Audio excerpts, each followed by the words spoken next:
السلام عليكم ورحمة الله وبركاته. صاحبي السود وهذا عاو هدي الله إدمو وحن إدين لا وذاقي دونا كسوقات هدي هاي ستردلو أما بروجيكتر كو دونا هنقضو وحدونيسا إن فيديوغا كبحيا كمبيوتر كاللغا داوانايو قديهيسا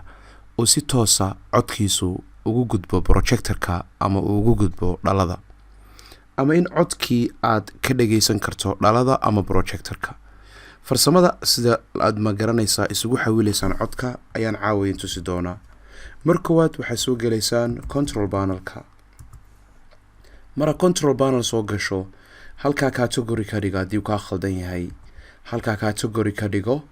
kadib waxa soo galeysaa meesha ku taal hardware and sound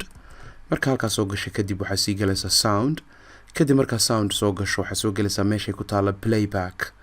hadda wuxuu ku xiran yahay waxa loo yaqaan computerka sameecadihiisa hadii aad doonaysid ina projectorka u gudbiso iminka Epson projectorka ay ku taalo hadii aad doonaysid ina cod ka dhageysato ama dhalada kuugu xiriirsan computerka shayga kale ee TikTok aanay saarnayn cagaarka ah ayaa dooranaysaa marka doorato kadib ayaa waxaad ku dhufanaysaa meesha ku taalo set default marka ka dhigto kii kale ayay saarantay kadib maxaad dhahaysaa okay anu hadeerto mar raba inaan ka dhigto kaygaan u deysanaya sameecadahayga speakerskayga ama headphone-ada igu jira